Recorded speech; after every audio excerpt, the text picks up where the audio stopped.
कब्रिस्तान की एक चुड़ैल।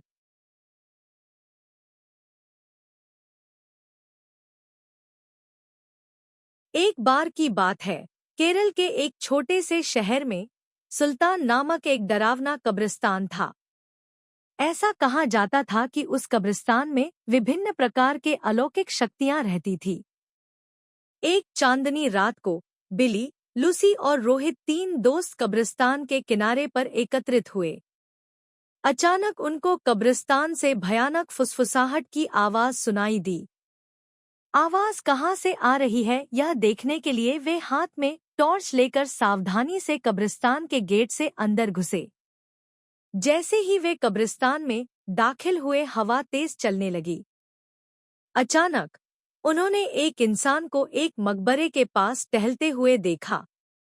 वो उदास और खोया हुआ दिखाई दिया, इसलिए बिली, लूसी और रोहित उसके पास आए और पूछा, कौन हो तुम और इतनी रात को यहाँ क्या कर रहे हो? तो उसने जवाब दिया कि मैं एक आत्मा हूँ और मेरा नाम अकबर है।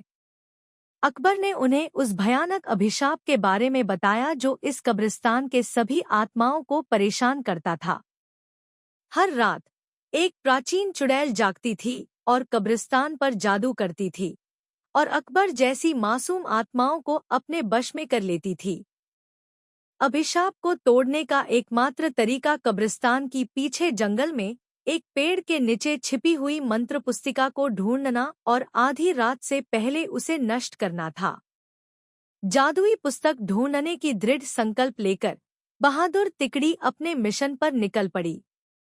उन्होंने अंधेरे में मकबरों के बीच रास्ता खोजा जंगल में जाने के लिए, और इस बात का ध्यान रखा कि आराम करने वाली आत्माओं को परेशान न किया जाए। रास्ते में उन्हें बोन्स नामक एक शरारती छोटे कंकाल का सामना करना पड़ा, जो उन्हें जादू की किताब खोजने में मदद करने के लिए तैयार हो गया। वह कंकाल उन्हें एक पुराने आम के पेड़ के पास ले गई और कहा, इस पेड़ के पत्ते सब अपने पास रख लो। अगर ये पत्ता तुम्हारे पास रहेगा तो वह चुड़ैल तुम्हारा कुछ नहीं बिगाड़ सकती, और ये पत्ता तुम्हें जादुई किताब हासिल करने में मदद करेगा। यह कहकर वह कंकाल वापस कब्रिस्तान की तरफ चला गया।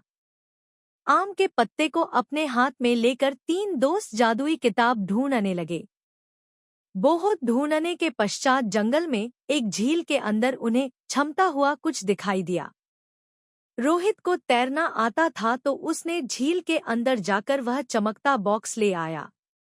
जैसे ही आम के पत्ते को बॉक्स के ऊपर रखा, वैसे ही बॉक्स खुल गया और चमकती जादुई किताब बाहर निकल आई।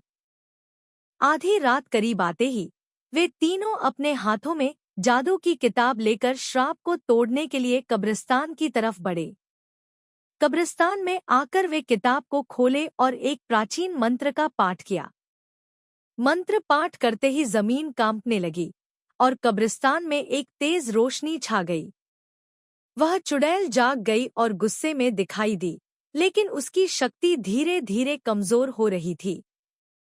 उसने बिली, लूसी और रोहित को जादुई किताब पढ़ने से रोकने के लिए अपनी जादुई शक्ति का प्रयोग किया, लेकिन उन तीनों पर कोई असर नहीं हुआ, क्योंकि तीनों के पास आम के पत्ते थे जो उनकी रक्षा कर रहे थे।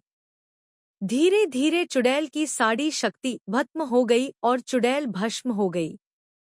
इस तरह बिली, लूसी और रोहित ने कब्रिस्तान में फंसी हुई आत्माओं को मुक्त किया और कब्रिस्तान में फिर से शांति छा गई। Please like, share and subscribe.